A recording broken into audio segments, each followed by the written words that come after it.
ฮัลโหลอรุณสวัสดิ์ตอนเช้าจ้าสบายดีสบายดีภาคห้องคือจะตกก็ตกพี่น้องเอ้ย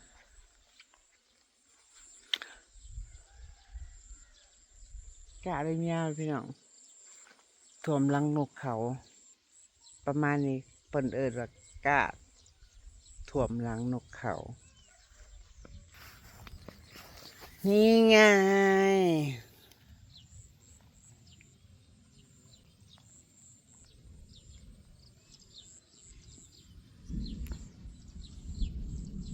เชียงฝ่าพี่น้องเชียงพ่องเหือได้ช่องตาเห็นแหละจ้า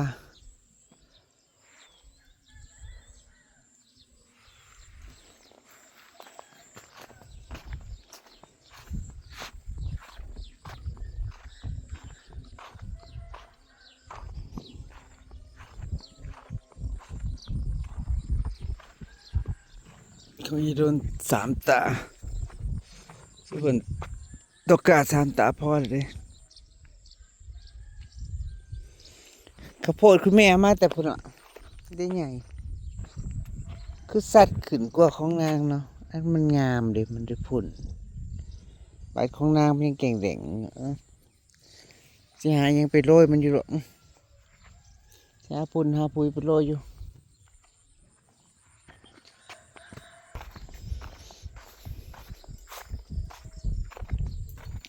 มาถ่ายบรรยากาศทุ่งนา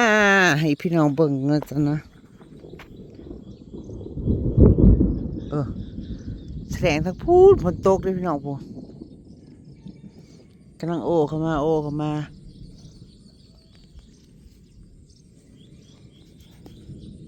อันนี้พวกบุ้งแก้ว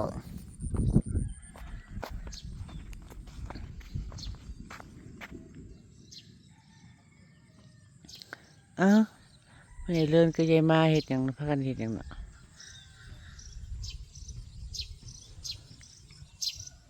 หยุดน้ำใส่หน้านะใส่เขาจะ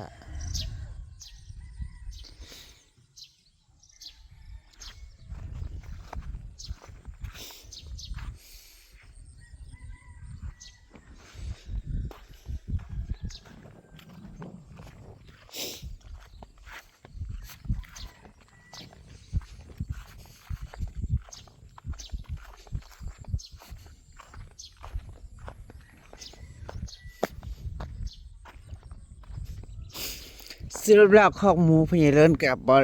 ยังไม่มีหมูยังไม่มีหมู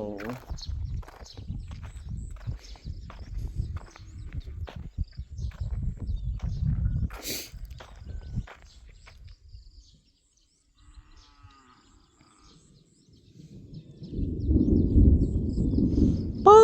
ทำผู้ฝนเลยนะพี่น้องนะผู้ซ้ำยังแห้งเลยนะนางเพราะว่านางพลาว่าสิมาเล่นน้ำพี่น้องสิได้มาบ่ล่ะทั้งบ้านนางเลยนะพี่น้องทั้งบ้านนางฝนตก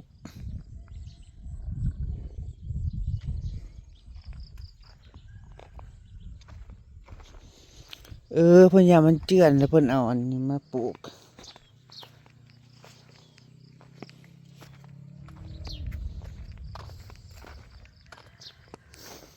ต้นหญ้าครา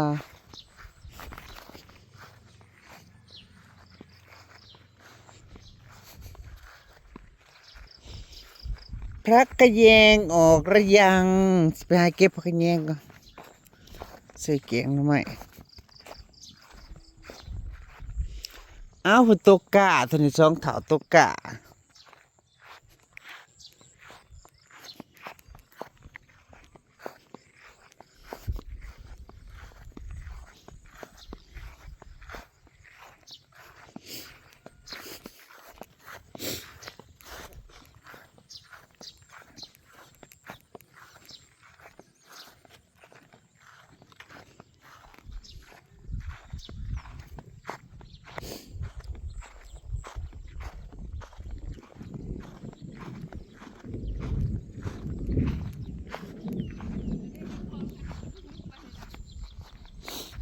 ว่าเฮ็ดกระเฮ็ดอหย่างบุญ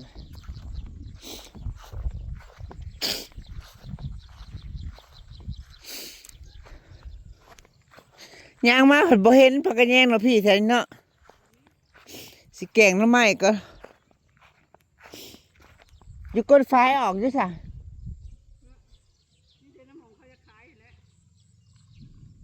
ไสนี่บ่หน่อไม้อันอยู่ก้นพายเฮาน่ะไผก็บ่ได้ลงไปเนาะ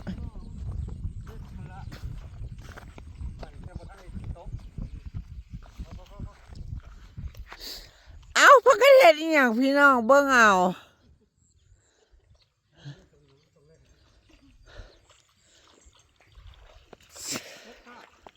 เปิดสิตกกะ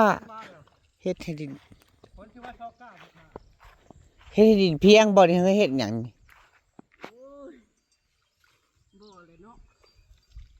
คุ้มข่าวไว้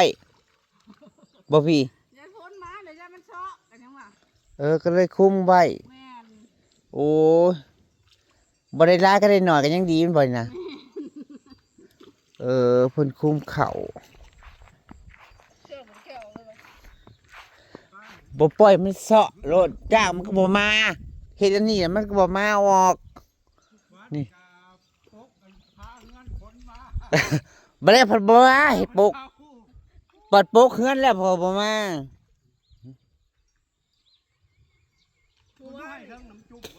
เขาวนบริหารเมื่อวานเขาวนเขาหาแถวลุ่มประจักษ์เลยจะเก็บเมื่อวานไปลงมาเบิ่งน้ำเลยเขาเอิ้นกินแกงมาไหมเขากินเลยบ่มีแนวกินเด้บ่ได้แกะแล้วไว้ให้ยากเดี๋ยวพอได้ช่องตาสามตานี่พอแล้วบัดนี้ต้นตาหนึ่งมันห่างตัวพ่อล้านลำนี่แหละมันห่างก็เลยก็ว่าลำก็ห่างก็ดีเลยพี่ก็เยือกอยากหมองกลางนะว่าเป็นหัวล้าน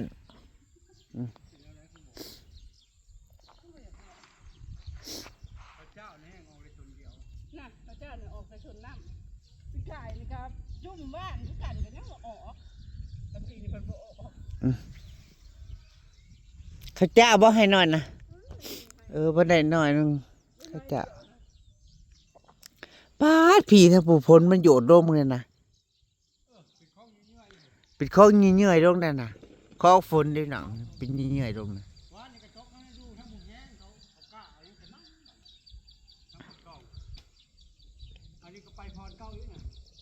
เนาะมันไปแล้วนะมันไปอ้อมเฮานี่มันไปอ้อมเฮา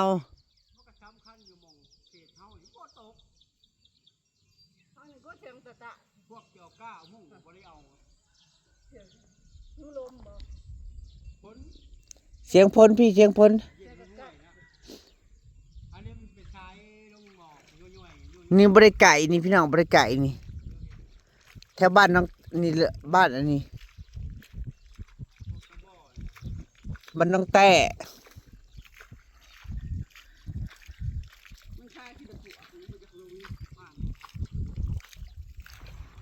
ตกเพิ่มอีกให้หนึ่งเดี๋ยวพริกไปแค่แกะลงมาก็เนาะ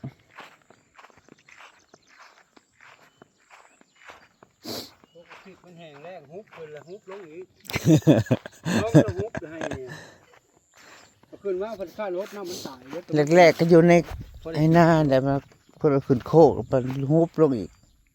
มันพ้นบนโต๊ะเครือตายก็เลยง่ายลงไม่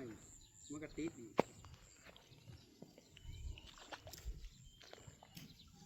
พอได้แกงใช้แกงยังอยู่แล้วอยู่มาเผาเย็นน้ำมันมาแกงบางน้ำซื้อมาต้มเป็ดทานปลาคนปลาคนทั้งเป็ดทั้งคนกินเป็ดกินหมักในพูนนั่นในหัวรถนั่นก็บ่เอามาแกงมาเน็บใช่ไหมเวลาไปเอามาแกงมาแกงทางนี้เป็นน่าเดินนะฮะนำประเด็นนี้ใช่เอาลงเนี่ยหมอกไปซื้อเพื่อมันเต็ม พุด เล่นก่อน เต็มกันไปกินไข่ เฮือนเขาเจ้าขึ้นต้นใหม่นะต้นใหม่ขึ้น ห้วย2 ปี 3 ปี เขาตั้งเช้านี่จักปีนี่นะ2 ปีนี้ เอาปีนี้เลยเจ้าเนี่ยไปหาเงินอยากตอนนี้เขาว่าอยากไปอยากไปเกาหลีอีกเลยเจ้าของเงินน่ะ เจ้าของเฮือนหลังนี้ มาพอดีเล็กผุเวิร์ด บรรณมงบ่ เออ เพื่อสิได้ โอ้ยเพื่อกระไดเป็นหญ้าต้นไม้โป่งห่มเวิร์ดเพื่อสิ 2 ปีนะพี่น้องเพื่อสิได้เสานี่ก็บ่ได้ค่อย เบิ่งดุดเบิ่งทมเดินนี่จนก้งไม้ห่มเวิร์ดให้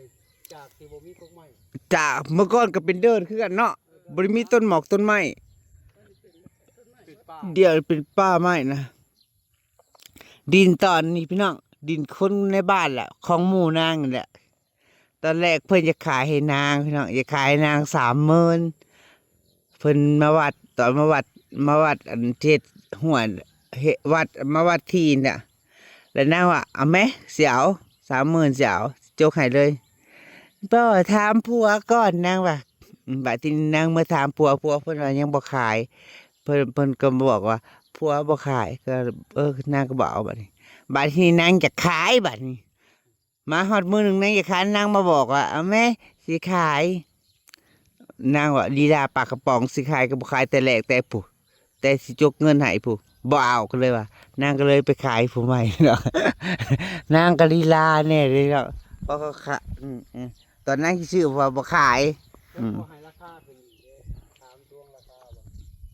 ของเขาเลยมันรวมทั้งนาเลย แม่นเข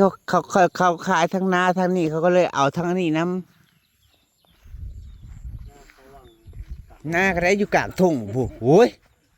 ผู้ซื้อก็ได้ คิดว่าเจ็ดให้ เราจะไหว เขาสิเข้าทั้งไรสักพี เจ็ดให้บ่มันคิด มันก็จะงงกับผู้ เนาะ บ่มีแล้วคันบ่ถึงทางเข้าไป ทุกอย่างทุกขาดทุกอย่างทุกเนี่ย เบิดไปเบิดไป นี่ แน่พลกับเบิดไป ตอนแรกจังไรก็ว่าสิมา ป้าแตกผมพับ เน่อยากย้ายขยายไปพูนละ เนี่ยจะได้ไม่ เออ ไทยบ่รับไทยอยู่ไทยรับบ่อยู่ ผู้ตกได้มีผัดไฟดับขี้มูเพิ่นนี่ แน่น เอามาตั้งแต่เกี่ยวข้าวบู เดี๋ยวเขาแล้ว มันก็เลยกระสอบเข้าไปเป็นสิว่าใจนา ไปไล่มาตัวมาเอามาใหม่นะเทโลเด้อมันมาเขาจะได้กระสอบใส่มันมาเดี๋ยวทุกหน้าน้ำปลามันดอกไปเลยเนาะ ดอกเสร็จแล้ว งูกล้วยกิน ไปหาข้าวสวนฝั่งนั่นดีกว่าพี่น้องเอ้ยไปหาใส่ปุ๋ยต้นหมอกต้นไม้ใส่ฝุ่นก่อน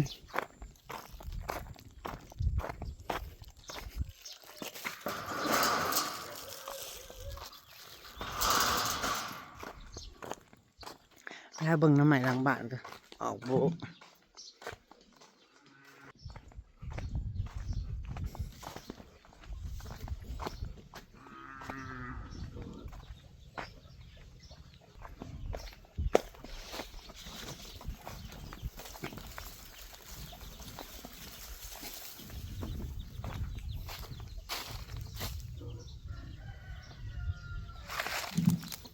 ท่านก็ออกเต่า นี่แน่ยี่สิหาหน่อไม้บ่งแกงเนี่ยเนี่ยหลายหน่อเลย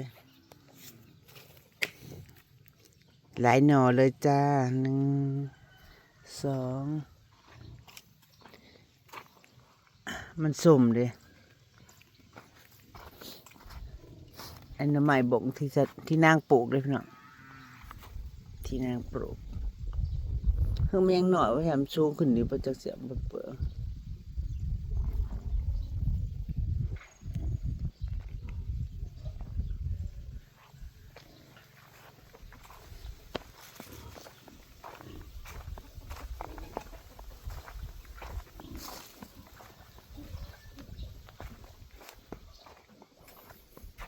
ต้นบักนาวนาง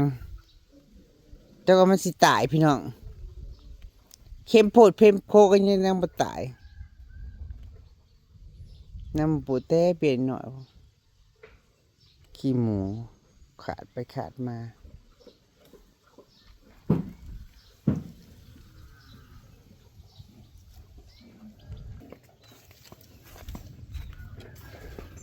ลังคอกหมูบ่อยมันเค็มร้ายมันบอกซ้ำพี่น้องไม่บ่งคือกันนี่แหละเด็กเต่ามันกำลังสี่เชฟรอบเชฟแลบออกส่วนสามส่วนสี่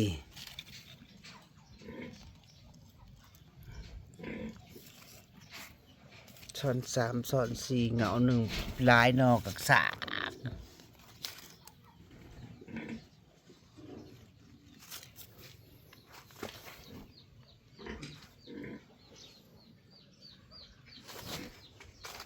แค่นี้มีแต่นั่งและปลูกพี่น้องกับเกาะนี่สิมันใหญ่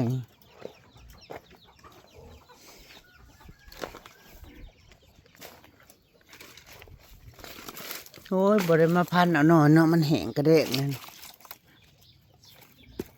เบิ่งกระหัวมันบ่งาม